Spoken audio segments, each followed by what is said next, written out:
Hey everybody, I'm here and shall I say I'm back. It's been a crazy few weeks. Those of you all who follow me, first of all, thank you so much.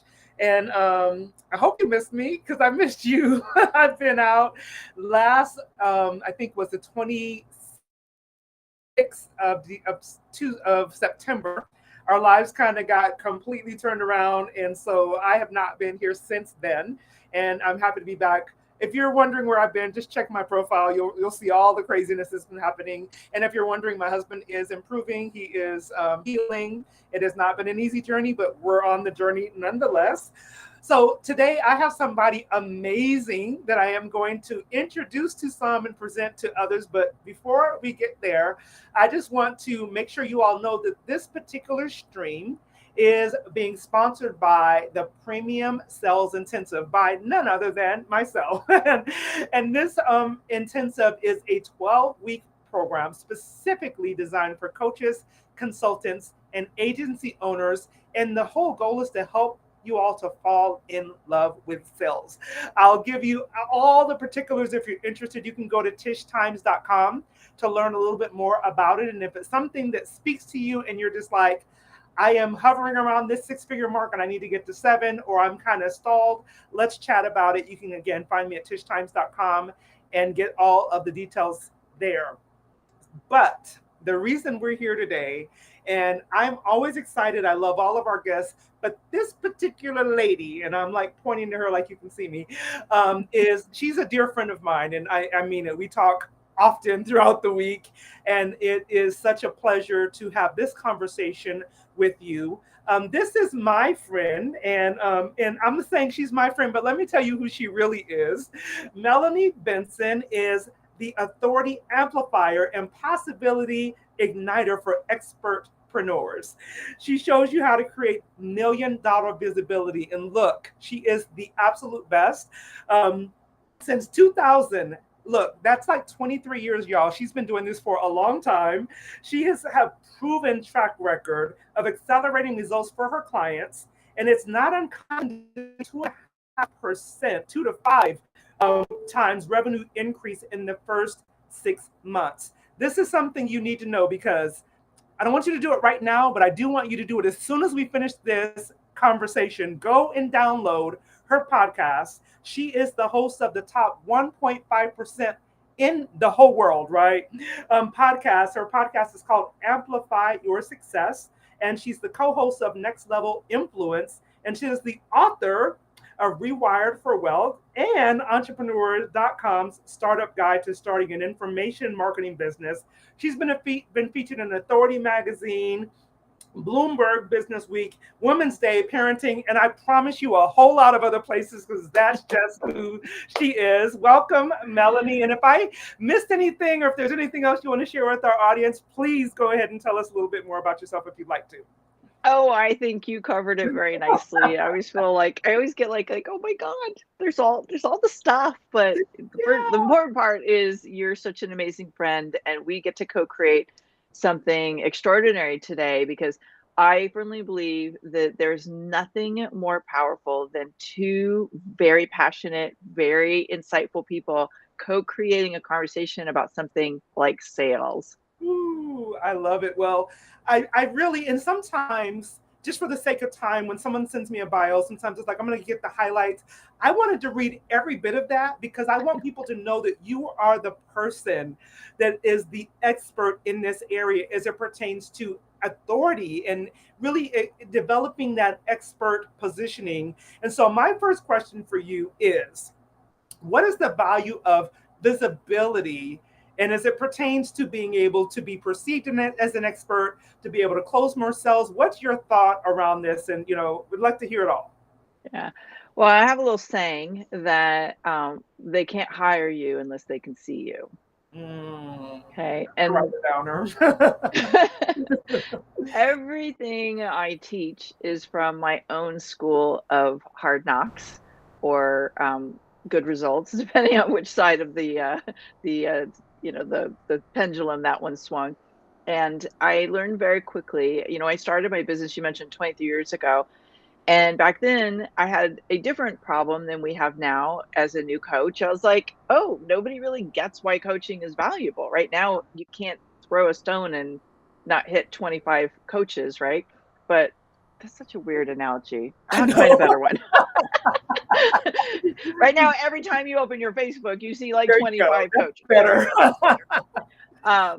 But I think what I discovered very quickly is that no matter what stage of growth you're in, no matter what kind of service you have, no matter what your expertise in, we have a very crowded online marketplace, which is where many of us are going to be expressing what we do.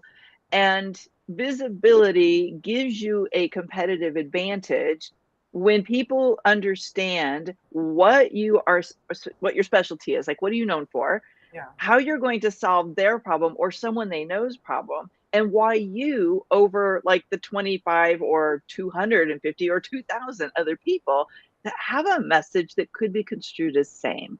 Mm. And when you're a best kept secret, what happens is you can have the best offer, you can have the only offer that makes sense for somebody and be the most aligned energetically for them. But if people can't see you, they can't choose you, and you're going to get passed over. I have a funny story around this, and I don't want to interrupt your flow, but uh, about 10, 12 years ago, I went through some changes in my business. I was pivoting my brand. I had kind of like hit a big patch of burnout, whole bunch of stuff stopped working in my life. That's a whole nother story for another day.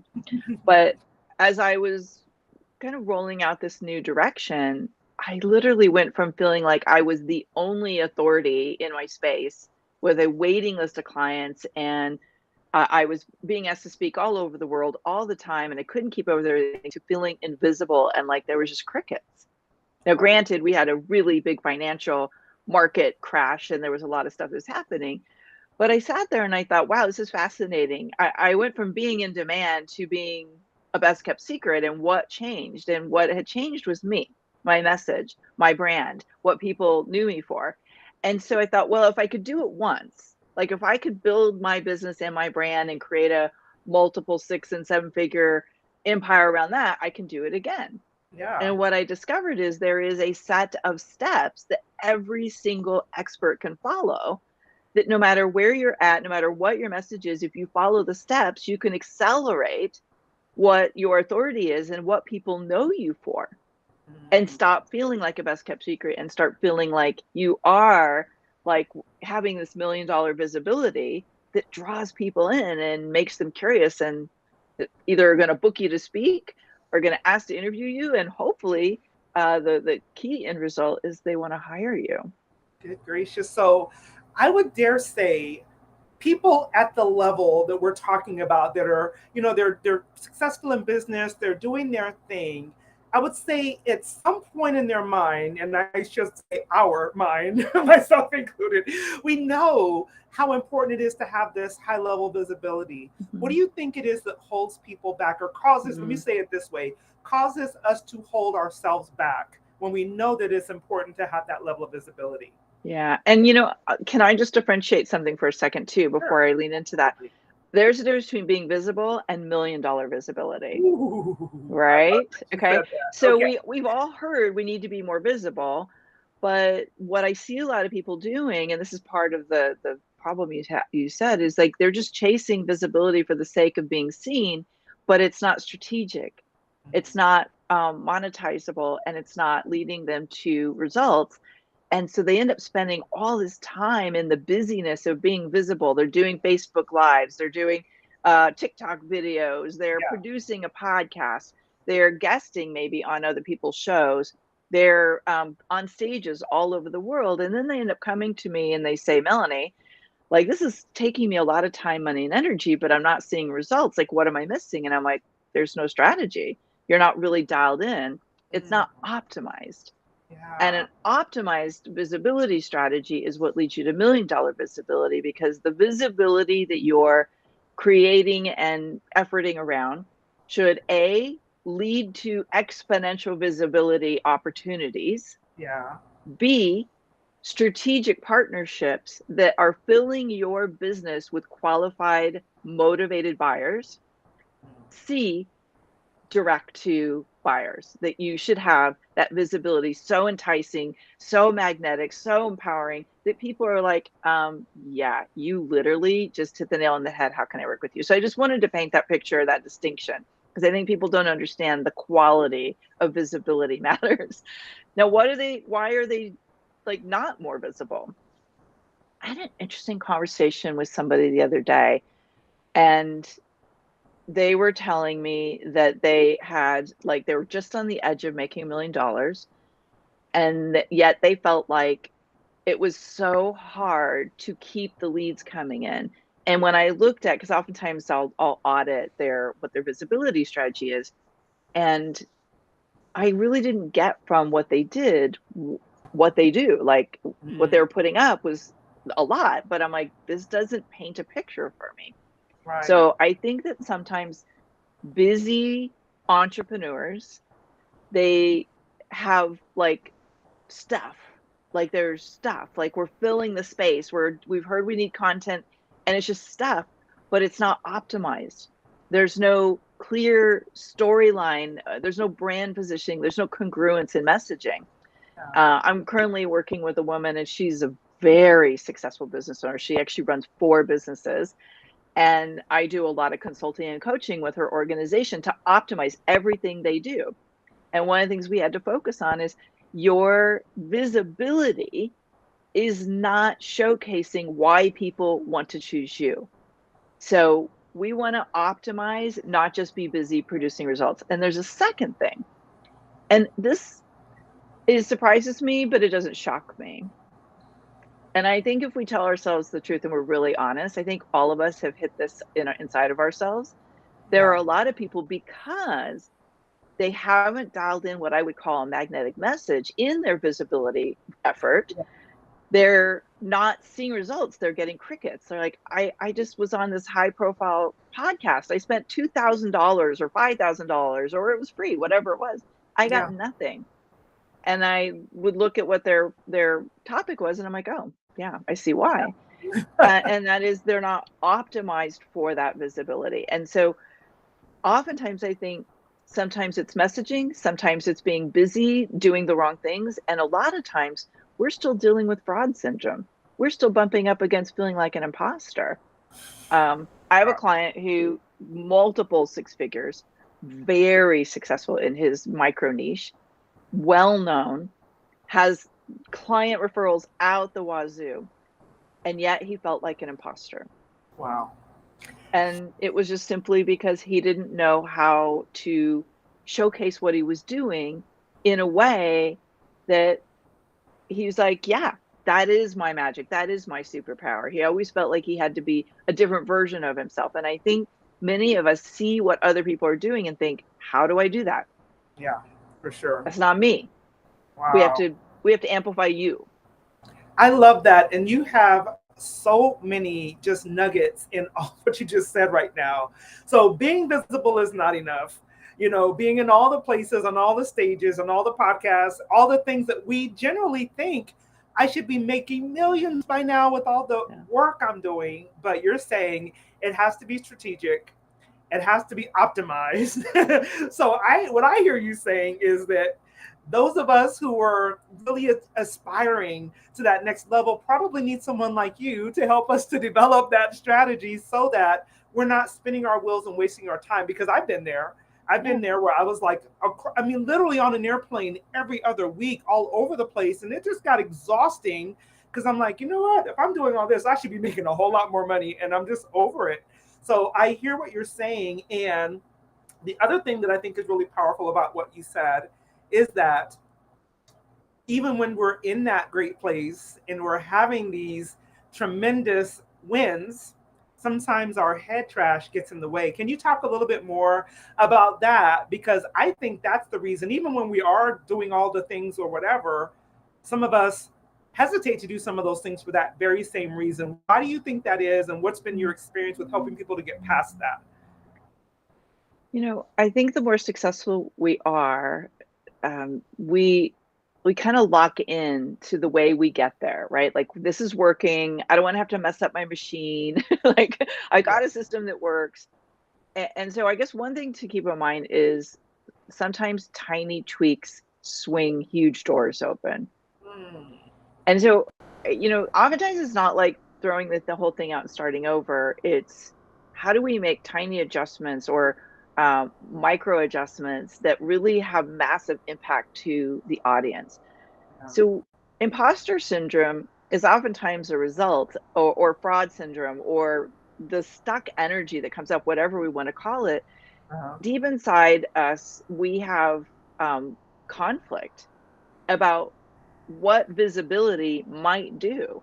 Yeah. And I think as we grow and evolve in business, we hit different levels of this. And so it starts to take on new forms when you hit six figures. It starts to take on another form when you get to multiple six figures. It takes on a new form when you break seven figures and eight figures. There's always a version of us that in the back of our head, we feel a little conflicted about this or that. Mm. And again, it's not everybody feels this, but oftentimes it might look like I'm getting busier and busier. I don't want to lose this other thing that I've finally been able to carve out time for. So it feels like if I do this and have more success, more visibility, more clients, I'm going to lose something else that feels precious to me. There are people who feel conflicted about, well, I don't know, do we have the capacity to take on more clients? If I'm not more visible and people don't see more of what I'm doing, then I don't have to see if we have the capacity because we don't have it, right? We don't Oh. have new people coming in. So there always seems to be if I don't be more visible, I don't Mhm. have to worry about this other thing. Another big one I was just thinking about is maybe we're pivoting into a new brand, or we are stepping into that next evolution of who we are as Yeah. a business owner, as a expert based business, and you're working out a new offer, you're working out a new program, you're working out a new brand. Well, you got to drive visibility to test that. But then people think, well, there's a part of us is like, we're scared to find out what people will say. I don't want to be attacked online. I'm worried what people will think of me. What if I lose my respect in this community because I'm building that community? And, by the way, none of this conflict is usually conscious. Yeah. It's kind of underneath in the head trash. It's festering in procrastination, resistance, fear of taking action, busyness. Like, I'm just going to stay busy over here and hope that it produces more results, even though deep down inside we know, Yeah. yeah, it's probably not going to drive the results. And so that's how we end up staying stuck at certain levels of success we don't really want to be at. Good gracious. Yeah, I've heard it said so many times that what got you to this level won't get you to the next level. And sometimes I think we just kind of keep trying to do the same thing over and over again, hoping Yeah. that If I what do works. more of the thing that got Yeah, me to this level, maybe it'll work now. yeah, Right? and it just doesn't work. So I love that you said that. So tell me this, because we talk a lot about sales, and something that I've heard you talk about, I've heard you teach about it on your podcast, and also in our conversations about the importance of when you're putting yourself in that position with for that $1 million visibility, you also have a way to translate that to actual dollars in your Mhm. bank account. How often do you see people who are positioning themselves well? And in your opinion, as the expert, you see them doing all the right things, but they're not really monetizing that platform really well. What do you think is missing when Mhm. someone doesn't really understand how to have a great call to action, how to make sure that all of that visibility is really generating new sales for their business? Yeah, I mean, there's several points I look at because it's not just a one-off solution, right? Like, sometimes people are really good at the messaging, but there's a disconnect between what they're talking about and how they're inviting people to do something that next step. And they're hoping that this one thing they do over and over and over again will convert for them. So I think it's a couple of things. I think we need to make sure, I call it building a golden thread, that Yeah. from the topic that we are talking about, that we pitch to the show, through the talking points. What is the story? What are the teaching points? What is my framework that I'm illuminating? What are the stories I tell? Does that framework guide that listener and build intrigue so they're invested in wanting that next step with you. And that means you really need to understand who your ideal client is and make sure you're in front of ideal clients. Because Wow. you can build a golden thread, but if you're talking to people who don't have the problem, can't relate, you're not relevant at all to what their world is about, they're Yeah. not going to do anything. And so this is a pretty common mistake when people come into my 100K Authority Accelerator. They'll say, okay, so I'm on all these podcasts and it's not working, it's not monetizing. And I'm like, yeah, you're on all of the wrong podcasts. It's like, it's Yeah. great for building the visibility, but that's not where you're going to monetize your visibility. So, Wow. and I think a third thing is really looking at what happens once people enter into your world. How are you building the relationship with them? How are you reinforcing the message that they originally heard and continuing to stay connected with them? And here's where there's a lost opportunity. Can I just share a quick tip around this? Do we have time? Absolutely. For Okay, I sure. just want to make sure I'm not taking up too much time. No. We think that the podcast is going to do all the heavy lifting for us. Let's just Mhm. use that as an example. But the person, the guest, the expert who's being featured doesn't share it. They Ah, don't create any congruent messaging on their own socials around it. yeah. And they are wondering like why it's not working. So I believe that third party endorsements, like being interviewed on someone's amazing show, like this one, Powerhouse Women, is that you are able to have someone else create a conversation with you that pulls stuff out of you that you wouldn't do on your own and gives you a third party endorsement to their community. But Yeah. then when you share it to your community, you're borrowing someone else's influence and being able to reinforce a message or a teaching point or a problem that maybe your audience struggles with. So if you're not, oh, hey, Dana's giving I us some know. fire. I saw that. If you're not leveraging your message across multiple channels and platforms, then you've lost that borrowed influence.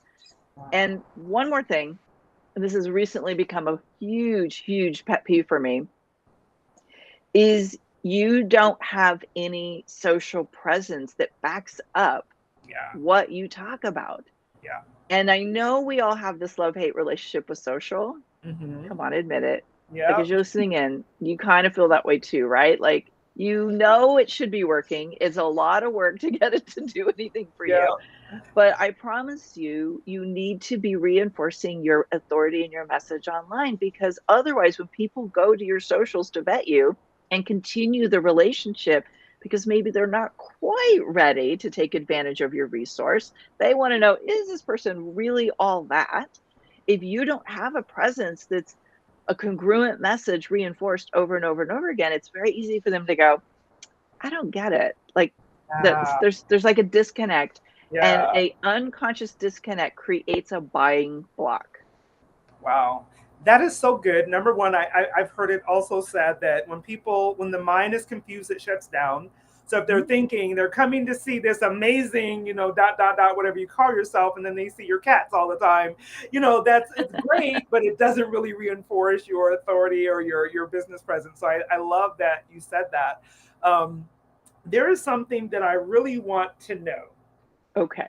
Yeah, because and I tell you this, you correct me if I'm wrong, but you know I'm right. I tell you this all the time, that when people think of Melanie Benson, they think of this amazing powerhouse, this authority figure, the person who's been on all these platforms, who has this top number one, podcast, all of the great things. Have you ever, Melanie, struggled with confidence around the area that you Mm. teach? And if so, how did you get past it yourself in order to achieve the level of success that you currently enjoy? Yeah. Yeah, I do. I mean, I think as human beings, many of us have ups and downs with who we're being and how we have to show up and all the things we do. Yeah. I find that when I have a confused mind in any way, shape, or form about my own offers, it's easy for me to slide into lack of confidence, which translates to me taking my foot off the gas. Wow. Also, and I think you'll relate to this, Tish, and maybe our listeners as you're listening in. Like, I'd love to know if you've seen this happen for you. If we allow, this is when, if we don't have absolute clarity and high standards around the type of clients we will work with, when Yeah. we allow someone in who is not an ideal client, and we know, okay, I know I can help them. They're not my perfect client, but we can do this. Or we let them in and into a big group, or we're having an event or whatever, they become the thorn.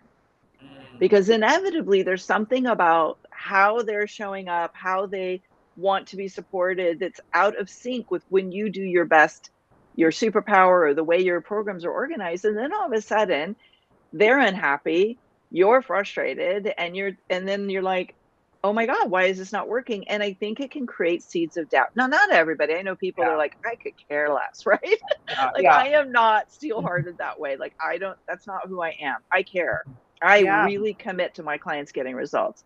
So if somebody's unhappy with that, and I look at it, I'm like, yeah, they were not an ideal client. Yeah. I thought we could make it work, but no. And so I think that's another way I potentially lose my own confidence, or I lose my connection to my fire source, is I want to help everybody, but I recently had to look at again, like, everybody is not my ideal client. Not Yeah. all entrepreneurs are my ideal clients. Not all experts are my ideal clients. Yeah. But when you really know who they are and you build your business to attract them and repel everyone else, then, like, the confidence stays higher, the momentum builds and grows, and you will find that you have a lot more courage and a lot more bold leaps that you take to continue to do the work you're meant to do in the world. My goodness, that was so good. Thank you for being so vulnerable and answering that question honestly, because I think a lot of people beat themselves up about how they feel, but many times, like you said, that small tweak can open that big door, in that just being so super clear about who you serve, who you allow into your space, right? Who you really Yeah. want to do life with, if you will. It makes a big Yeah. difference. And I don't think people think about it that way. They kind of feel like, I'm a mess, I don't do this well. And just realizing sometimes putting those boundaries in place can help us to be able to show up very confidently for the people that we're actually called to serve. Oh my God, we've got to do this again. We're gonna get the clock going. You've got to be kidding me! I can't believe it. So I'm gonna go. I'm gonna go over just a tiny bit, because I have to ask you this one question that I know people are thinking, and I know you're the Okay. person to answer it, and then we'll wrap up. So if you're watching this, even on the replay, hang on just a moment. We're almost done.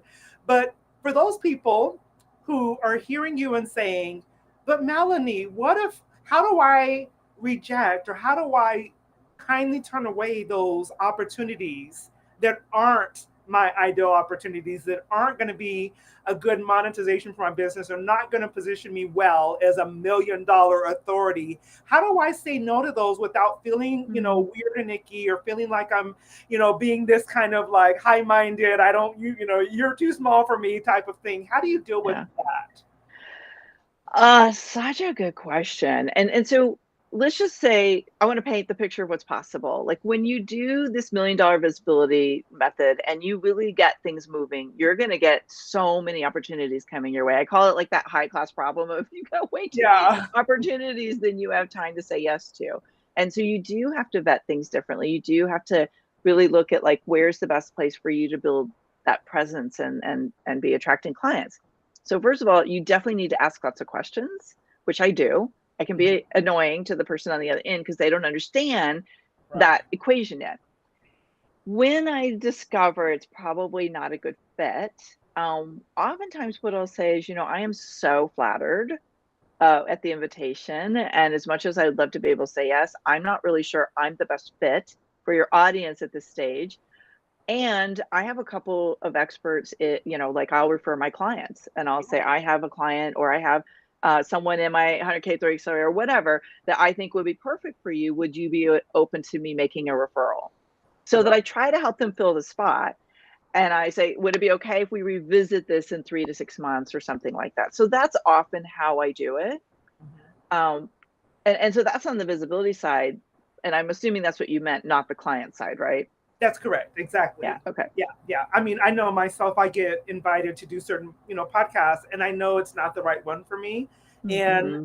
I've gotten pretty good at it, but there are times when I feel like, God, that doesn't feel good to have to say no, but you have to, because otherwise, I feel like you dilute a little bit of your authority when you're not willing to set those boundaries. So I'm so Yeah. glad that you answered that question. So before we go, would you be willing to tell everyone a little bit about how they can reach you, what it is that you're currently up to, if there's something that people need to be reaching out to you for? What are you doing right now?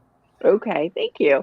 Mhm. Yeah, so we are super focused. I say we because I have an entire team behind me that helps me make all this work. But Uh-huh. we're super focused right now on helping expert-based entrepreneurs who are ready to have a greater reach of their message. They felt maybe like a best kept secret, or they're just like, you know what? I gotta dial this in. I am tired of like being putting all this effort out and not getting the monetization, not getting the reach, and not having the results I'm looking for.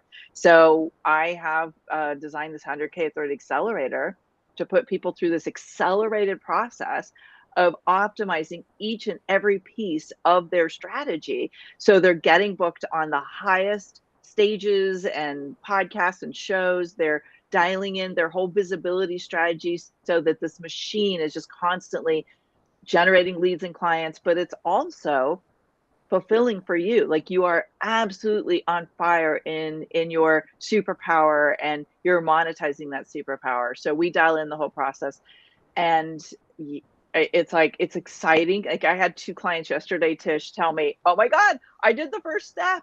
I did the first step and I actually already started getting leads coming in and they hadn't even got on a podcast or a show yet." So I was like, "Yeah, Wow.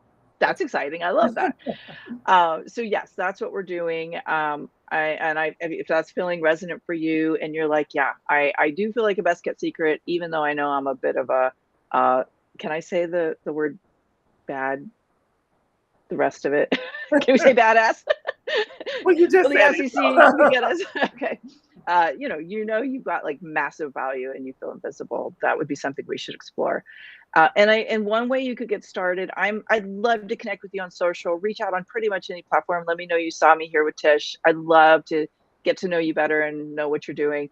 But a really super easy place to start is if you go to melaniebenson.com/Tish Live.